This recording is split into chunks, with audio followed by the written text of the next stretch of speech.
Envie de travailler sur la figure de Fassbinder, elle est née de cette question qui était, bien avant les attentats dits de Charlie, qu'est-ce qu'on peut dire encore sur un plateau de théâtre ou dans l'art? Qu'est-ce qu'on s'autorise à dire? Qu'est-ce qu'on ne s'autorise pas à dire? Qu'est-ce qu'on ose dire? Qu'est-ce qu'on n'ose pas dire? Quelle est la part de l'autocensure dans un acte artistique? Qu'est-ce qu'on n'a pas le courage de dire, bien qu'on soit là pour être censé avoir le courage de tout dire.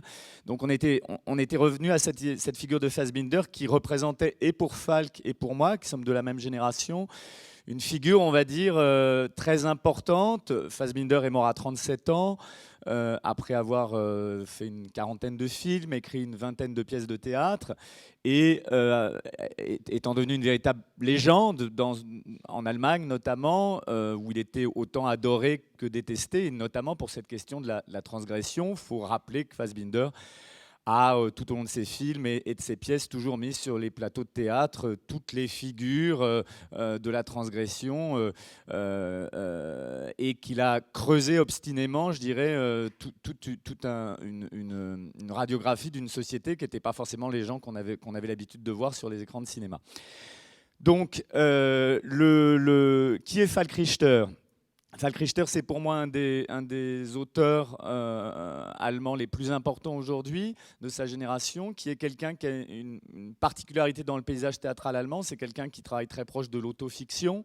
Il a commencé par écrire de vraies pièces de théâtre, on va dire, dialoguées, et puis petit à petit s'est rapproché, je dirais, d'un récit de lui-même face au monde.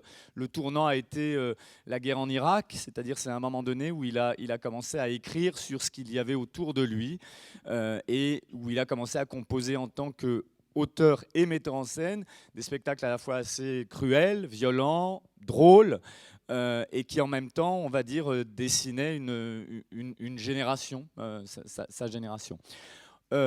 Fassbinder est une figure qui est pour Falk une figure tutélaire, comme peut l'être pour moi Pasolini, peut-être d'une autre manière, c'est-à-dire comme un modèle de ce qui nous permet de continuer à avancer et à continuer à créer. Donc on a mis sur la table ce projet-là. On a réuni des acteurs qui sont Laurent Sauvage, Emmanuel Béard, Héloïse Mignon, qui est une jeune actrice australienne, Thomas Gonzalez et moi-même. Le spectacle n'est pas encore écrit. La particularité de Falk Richter, c'est d'écrire vraiment au présent, c'est-à-dire il écrit pendant les répétitions par rapport à tout ce qui se passe dans l'actualité autour, mais pas seulement, par rapport à ses obsessions.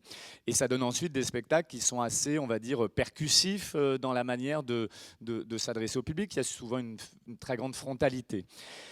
On a une très grande rencontre parce que j'ai monté plusieurs de ces textes et on a décidé de travailler ensemble, c'est-à-dire de co-signer, ce qui était un geste important pour moi, c'est-à-dire de partager l'acte de mettre en scène, d'être sur une forme d'amitié dans la création d'un objet commun. Le spectacle va traiter de cette chose-là en convoquant, on va dire, ces années Fassbinder aussi, et notamment toutes les grandes actrices de Fassbinder, de Ingrid Caven à Anna Schygulla.